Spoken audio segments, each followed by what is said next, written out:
আপনাদের হয়তো সকলের মনে আছে আমরা ছোটবেলায় একটা জিনিস আমরা খুব ইউজ করছি, সেটা হচ্ছে পেন্সিল। আর পেন্সিল দিয়ে দাগ কাটার পরে বা পেন্সিল দিয়ে কোনো কিছু লেখার পরে আমাদের সব থেকে ইম্পর্টেন্ট যে জিনিসটা দরকার হতো সেটা হচ্ছে রাবার। আমরা কি কখনো ভেবে দেখেছি সেই রাবারটা কোথা থেকে তৈরি হয় বা কোন প্রসেসে রাবারটা আমাদের হাতে আসে? আমি নর্মালি সিলেট ঘুরতে আসছিলাম, তো এখানে এসে একটা অদ্ভুত গাছের সাথে আমার পরিচয় হচ্ছে।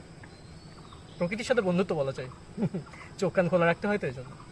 তো সেই গাছটার সামনে আমি বর্তমানে বসে আছি, আর এই যে সেই গাছটা, এটাই হচ্ছে সেই রাবার গাছ।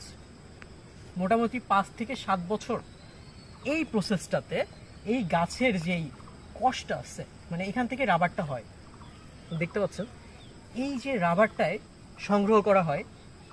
এইখানটাতে একটা পাতলা পাত আছে, এখান থেকে রাবারটা আস্তে আস্তে করে এই জায়গাটাতে জমা হয়। আর তারপরেই বাণিজ্যিকভাবে এই রাবারটাই এই গাছ থেকে চলে যায় বিভিন্ন ফ্যাক্টরিতে এবং চলে যায় আমাদের ছোট্ট সোনামণিদের হাতে, বা যারা আর্কিটেকচার আছে তাদের জন্য বেশি, মানে আর্কিটেকচার ডিপার্টমেন্টে তাদের জন্য সব থেকে বেশি লাগে। তো এই গাছটা থেকে প্রসেসটা হয়ে সেই রাবারটা আপনার হাতে চলে যায়। আর একটা ইম্পর্টেন্ট ফ্যাক্ট আপনারা জানেন, আমার বন্ধু একটু আগে আমাকে বলেছে, আমি খুব হেসেছি, আপনারাও হাসতে পারেন। সেটা হচ্ছে রাবার কখনো শেষ হয় না, রাবার কখনো ফুরিয়ে যায় না, রাবার আসলে হারিয়ে যায়। শেষ কথাটা কেমন লাগলো অবশ্যই আপনারা জানাবেন। আর আপনারা কেউ কখনো রাবার পুরোপুরি শেষ করতে পারছেন কিনা এটা অবশ্যই জানাবেন। এটাই ছিল মোটামুটি। আপনাদেরও সকলকে দাওয়াত থাকলো দেশ ঘুরে দেখার জন্য। এভাবে ছোট্ট ছোট্ট ফ্যাক্টস আপনার মনকে বিষণ্ণতা থেকে মুক্তি করতে পারে।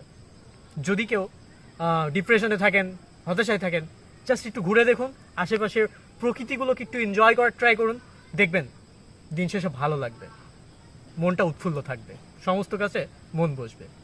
আর পরিশেষে একটাই কথা, এরকম গাছ সিলেটে প্রচুর পরিমাণে বৃষ্টি হয়, অ্যান্ড এখানকার আবহাওয়ার আর্দ্রতা প্রচুর পরিমাণে বেশি।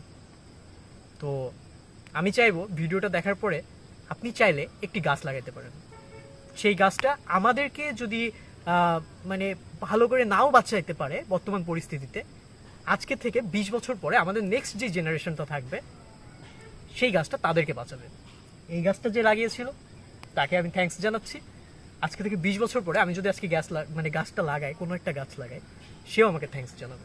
সো ভিডিওটা দেখার পরে আপনি যদি চান গাছ লাগাইতে পারেন। অ্যান্ড নর্মালি কথা যেটা আছে, গাছ লাগান পরিবেশ বাঁচান, এটা বলবো না। 20 বছর পরের যে জেনারেশনটা আপনার আসবে তাদেরকে ভালো রাখতে হলেও গাছ লাগান। Thanks a lot, thanks again, আসসালামু আলাইকুম।